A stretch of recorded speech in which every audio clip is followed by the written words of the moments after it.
Assalamualaikum warahmatullahi wabarakatuh. Shalom, Om Swastiastu, Namo Buddhaya, Salam Kebajikan. Selamat malam teman-teman semuanya. Waalaikumsalam warahmatullahi wabarakatuh. Selamat malam juga.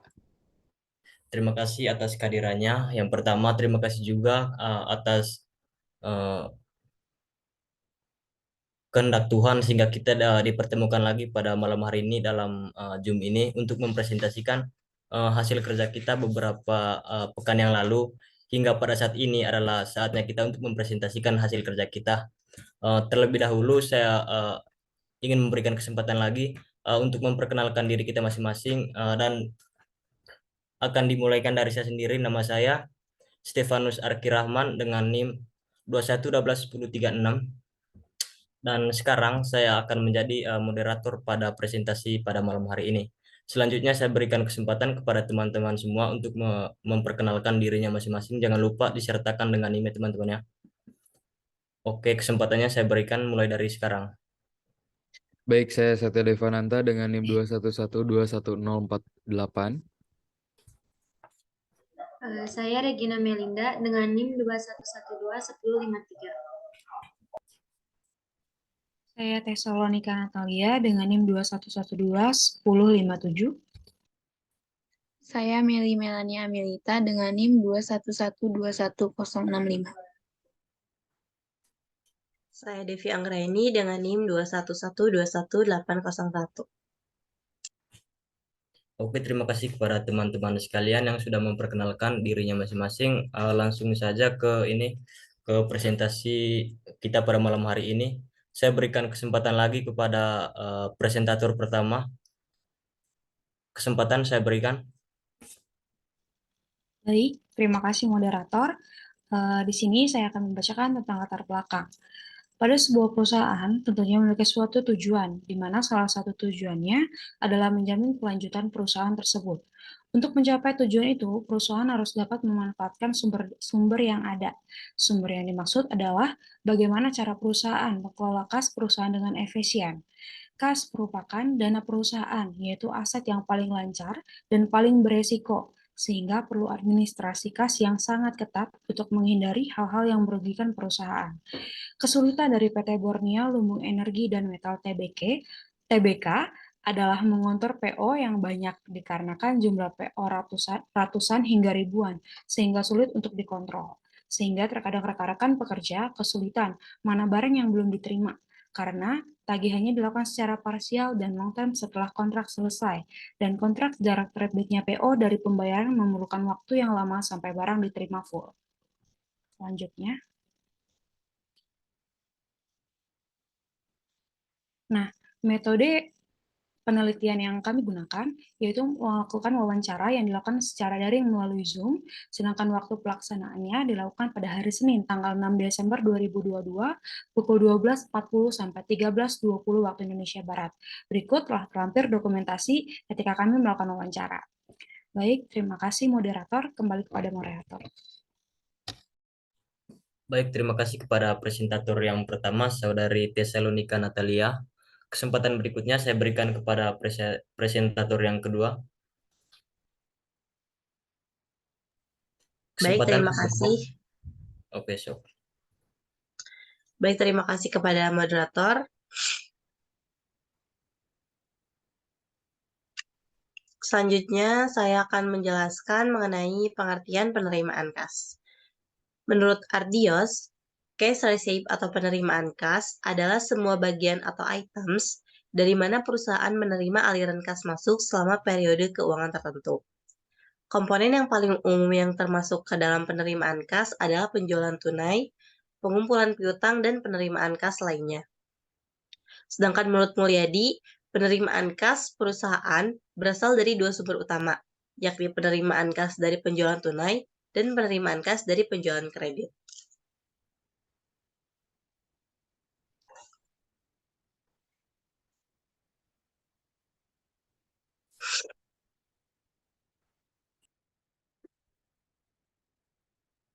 Selanjutnya ada dokumen yang digunakan.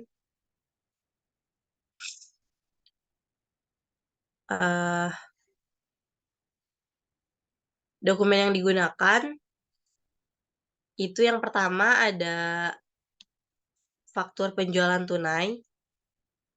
Dokumen ini digunakan untuk merekam berbagai informasi yang diperlukan oleh manajemen mengenai transaksi penjualan tunai.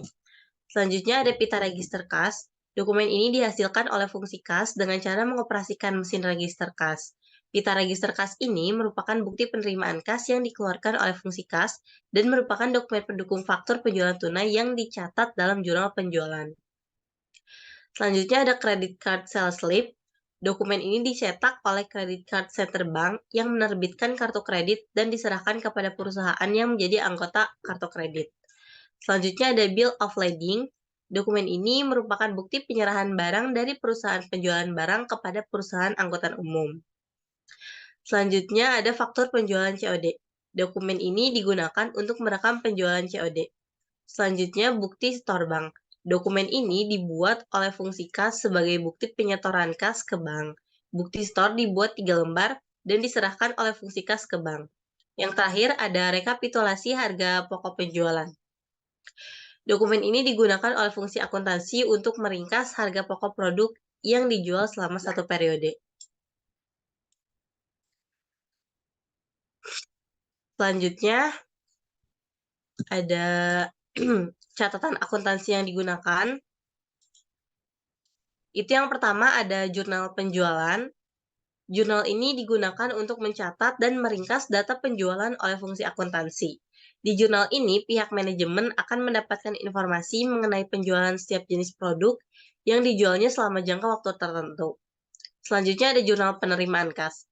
Fungsi akuntansi menggunakan jurnal ini untuk mencatat penerimaan kas dari berbagai sumber, salah satunya dari penjualan tunai. Selanjutnya ada jurnal umum. Jurnal ini digunakan oleh fungsi akuntansi untuk mencatat harga pokok penjualan dari transaksi penerimaan kas atau penjualan tunai. Selanjutnya ada kartu persediaan. Fungsi akuntansi menggunakan dokumen ini untuk mencatat berkurangnya harga pokok penjualan. Selain itu, dokumen ini digunakan untuk mengawasi mutasi dan persediaan barang yang disimpan di gudang. Yang terakhir ada kartu gudang. Catatan ini hanya berisi data kuantitas persediaan yang disimpan di gudang dan tidak termasuk sebagai catatan akuntansi. Terima kasih, saya kembalikan kepada moderator. Oke, terima kasih banyak kepada presentator yang kedua, Saudari Devia Anggraeni. Selanjutnya saya berikan kesempatan lagi kepada presentator yang ketiga. Kesempatan saya berikan. Baik, selanjutnya saya akan memaparkan terkait prosedur penerimaan kas.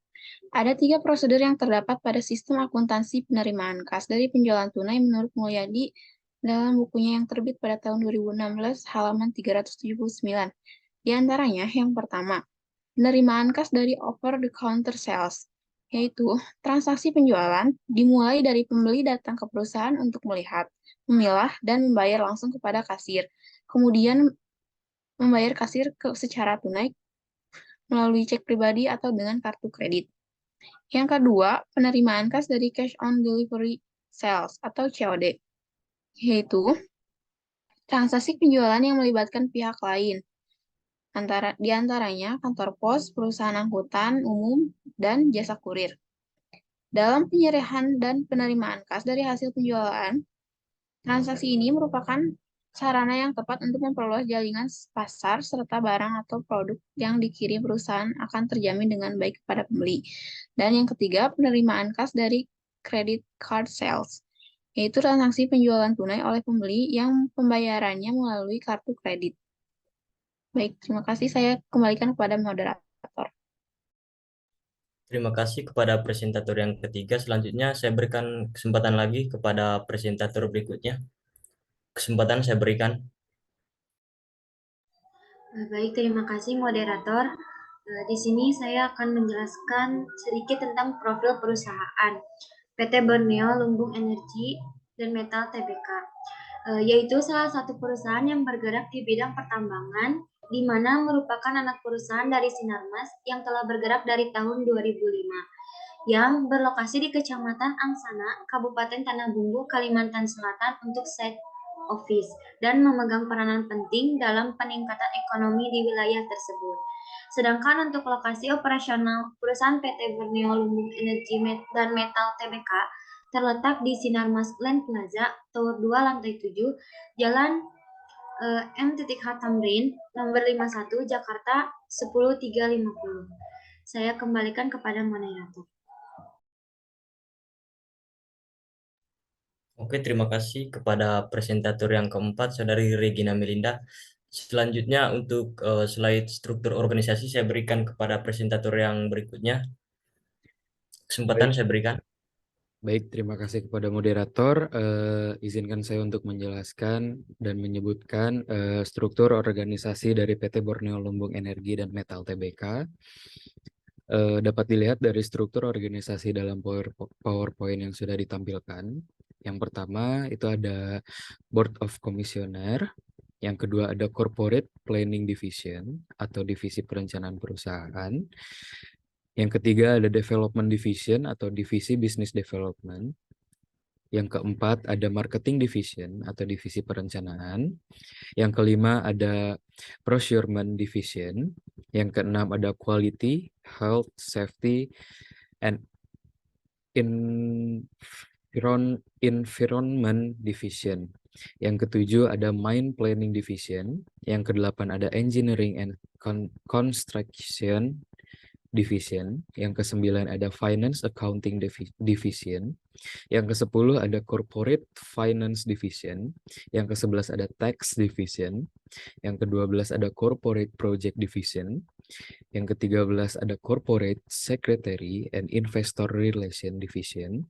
Yang ke-14 ada Human Resource and General Affairs Division. Yang ke-15 ada Information and Communication Technology Division. Yang ke-16 ada International Legal Affairs Division. Yang ke-17 ada Domestic Legal Affairs Division. Yang ke-18 dan yang terakhir adalah Legal Process Control Division. Selanjutnya, saya akan membacakan flowchart Account Payable Invoice Non-Order.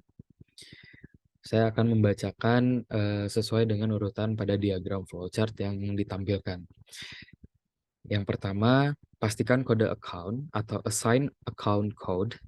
Yang kedua, masukkan faktur ke dalam ERP atau enter invoice to ERP. Yang ketiga, ERP secara otomatis mengirim email untuk mengingatkan user atau manajer bahwa faktur sedang menunggu persetujuan, atau ERP automatically sends an email to alert user or manager that an invoice is waiting for approval. Yang selanjutnya ada user atau manajer Jakarta menyetujui faktur, strip selesai. User or manager in Jakarta approve invoice, strip end. Jika manajer site menyetujui faktur, strip selesai. If the site manager approve the invoice, strip end. Jika manajer site tidak menyetujui faktur, petugas administrasi mencatat informasi, credit note, atau bank charge, dan mengirim email kepada pengawas account payable. If the site manager doesn't approve the invoice, the administration officer record any credit note or bank charge information and email to the account payable supervisor. Yang selanjutnya ada pengawas account payable mencatat informasi, credit note or bank charge, dan memberitahukan ke supplier. Atau account payable supervisors record credit note or bank charge information and advice to the supplier. Yang selanjutnya ada pemotongan credit note atau bank charge dibuat dalam spreadsheet dan faktur akan dibayar secara terpisah sampai supplier setuju dengan tuntutan tersebut. Atau a deduction for the credit note or bank charge is made on a spreadsheet and invoice will be partially paid until the supplier agrees to the charge. Yang selanjutnya ada credit note yang diterima dari supplier akan dimasukkan ke dalam ERP dan diarahkan melalui proses persetujuan. Atau any credit note received from the supplier will be entered in the ERP and route through the approval process.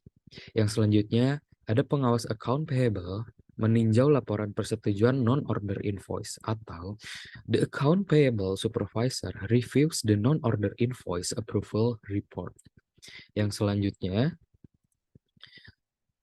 Ada flowchart account payable invoice order seperti di tabel yang sudah ditampilkan. Saya akan sebutkan dari dan dengan sesuai urutannya.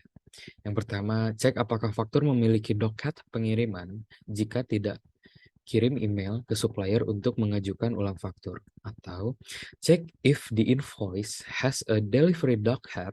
If not, email supplier to resubmit invoice. Yang selanjutnya, account payable accountant memasukkan faktur ke dalam ERP atau account payable accountant enters invoice in ERP. ERP batch program mencocokkan faktur dengan pesanan pembelian dan kwitansi atau ERP batch program matches invoice to the purchase order and receipt. Yang selanjutnya, jika barang telah diterima strip selesai atau if goods are received strip end. Yang selanjutnya, jika barang belum diterima, laporan ketidaksesuaian jumlah akan dicetak di kantor pengadaan yang relevan. Atau, if goods are not received, a quantity mismatch report will print in the relevant procurement office. Yang selanjutnya, kantor pengadaan melakukan investigasi jika barang diterima, atau procurement officer investigates if goods are received. Yang selanjutnya, masukkan kwitansi barang ke dalam ERP atau enter good receipt in ERP. Baik, cukup sekian dari saya. Saya kembalikan kepada moderator. Baik, terima kasih banyak kepada presentator yang kelima. Untuk slide selanjutnya di hasil penelitian, saya berikan kesempatan lagi kepada Saudari Regina Melinda untuk membacakan hasil penelitiannya. Kesempatan saya berikan lagi kepada Saudari Regina Melinda. Baik, terima kasih moderator. Di sini saya akan memaparkan hasil penelitian atau hasil wawancara dari kelompok kami. Yang pertama, seperti perusahaan pada umumnya, PT Borneo Lumbung Energi dan Metal Tbk menggunakan faktur sebagai tanda bukti terima dan dalam penyusunan laporan keuangannya menggunakan sistem ERP. ERP ini singkatannya yaitu Enterprise Resource Planning. Jadi bagaimana kita merencanakan resource yang ada di organisasi sehingga bisa memberikan data atau laporan yang cepat dan juga bisa dianalisa dengan baik. ERP di sini paling banyak digunakan di Indonesia yaitu SAP kemudian Oracle, di mana perusahaan menggunakan GD Edwards yang merupakan bagian dari Oracle. Dalam ERP modul-modul itu banyak, mulai dari financial sendiri, ada account payable, account receivable, dan general ledger. Kemudian ada juga modul sales, modul procurement distribusi, warehouse, dan ada juga plant maintenance. Semua transaksi itu adalah data yang ada di general ledger. Setiap transaksi juga memiliki ledger sendiri, misalnya di account payable. Setiap tagihan dan transaksi terdapat invoice. Sedangkan jika melakukan penagihan keluar atau account receivable, perusahaan membuatkan nota atau tagihan atau nota debit. Yang kedua ada penerimaan kas, sumber terbanyaknya yaitu dari penjualan tunai. Untuk keuntungan sendiri, PT Borneo Lumbung Energi dan Metal Tbk ini terdapat dari dividen yang diperoleh paling banyak dari penjualan yang sistemnya cash on delivery atau COD. Jadi begitu barang datang maka langsung dibayar, dan ada juga yang diberlakukan down payment dana, semuanya ditransfer ke via rekening. Yang ketiga, ada perusahaan memiliki flowchart dokumen berupa profil dan routing. Flowchart di sini ada, tetapi perlu diupdate kembali. Misalnya pengadaan PO. Untuk setiap transaksi itu diposting ke dalam flowchart. Sedangkan diagram flow juga ada, dan beberapa bagian lainnya itu harus diupdate kembali. PT Borneo Lumbung dan Energi Tbk ini berterus terang dalam perusahaan batubara itu sempat mengalami masa-masa kemunduran di tahun atau 3 tahun ke belakang. Operasionalnya memang melambat, bahkan sangat melambat dari visit. Dan ketika tahun ini mulai bangkit lagi, operasionalnya memang sudah ada perubahan, terutama dari bagian divisi struktur mengalami perubahan. Baik, saya kembalikan kepada moderator. Terima kasih kepada Saudari Regina Melinda. Dan selanjutnya untuk membacakan lanjutan dari hasil penelitian, saya berikan kesempatan kepada Saudari Meli Melani Amilitia. Kesempatan saya berikan. Baik, terima kasih kepada moderator. Selanjutnya saya akan memaparkan apa hasil dari penelitian. Yang pertama, permasalahannya. Dalam proses pembelian, permasalahan yang sering timbul terutama pembayaran secara cash. Ini artinya ketika perusahaan sudah melakukan pembayaran, maka perusahaan harus mengontrol kapan barang ini akan datang. Juga melakukan netting terhadap pricing barangnya atau terhadap penerimaan jasanya. Untuk solusi permasalahan ini, yaitu dikontrol secara manual. Kemudian perbaikannya masih berjalan karena harus mengubah kebiasaan-kebiasaan lama dan menerapkan SOP baru. Jadi, perusahaan membuatkan itu dalam sistem ERP, sehingga perusahaan juga dapat mengontrolnya. Kemudian kesalahan yang kedua yaitu karyawan sulit mengontrol PO karena jumlah pesanan PO-nya sampai ribuan, sehingga menyebabkan tagihan secara parsial juga long term setelah kontrak selesai dan jarak terbitnya PO dari pembayaran itu sangat jauh. Waktunya sampai diterima secara full. Untuk solusi dari permasalahan tersebut yaitu setiap pembayaran harus mencantumkan nomor PO atau pre-order. Untuk hal-hal lainnya yang tanpa PO, kalau nilainya kecil, biasanya perusahaan menggunakan petty cash. Jadi, dari petty cash, untuk pembayaran dengan memasukkan nomor PO, setiap pembayaran akan ada link dengan PO-nya masing-masing. Sekian dari saya kembalikan lagi kepada moderator. Terima kasih kepada Saudari Meli Melani Amilita. Untuk selanjutnya, untuk kesimpulan dan saran akan dibacakan oleh saya sendiri. Oke, langsung saja kesimpulan. Pengendalian atau kontrol yang dilakukan oleh perusahaan PT Borneo Lumbung Energi dan Metal Tbk melakukan pencatatan dengan sistem yang bernama ERP. Untuk mendapatkan hasil yang sempurna tidak gampang. Banyak faktor-faktor yang mempengaruhi dalam keberhasilan perusahaan ini, yaitu dengan peningkatan penggunaan sistem yang baik, sumber daya manusia yang baik, dan juga dukungan dari internal perusahaan tersebut. Untuk mendapatkan kesempurnaan perusahaan, kebijakan, dan sistem yang baik pula. Dan sarannya, sistem yang digunakan harus user-friendly agar dapat digunakan dengan mudah oleh sumber daya manusia yang terdapat di perusahaan tersebut. Manfaat pada sistem kontrol yang baik pada perusahaan ini dapat menjadikan contoh bagi setiap instansi maupun organisasi. Slide berikutnya. Oke, karena ini merupakan slide terakhir, maka berakhir pula presentasi kita pada malam hari ini. Tidak lupa pula, saya selaku moderator mewakili teman-teman menyampaikan terima kasih banyak kepada audiens yang telah menonton dan memperhatikan video ini.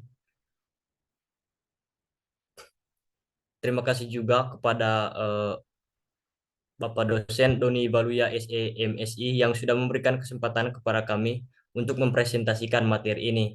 Harapan presentasi dan dari materi kali ini dapat berguna di masa yang akan datang dan dapat dijadikan referensi untuk survei perusahaan PT Borneo Lumbung Energi dan Metal Tbk. Terima kasih banyak dan selamat malam.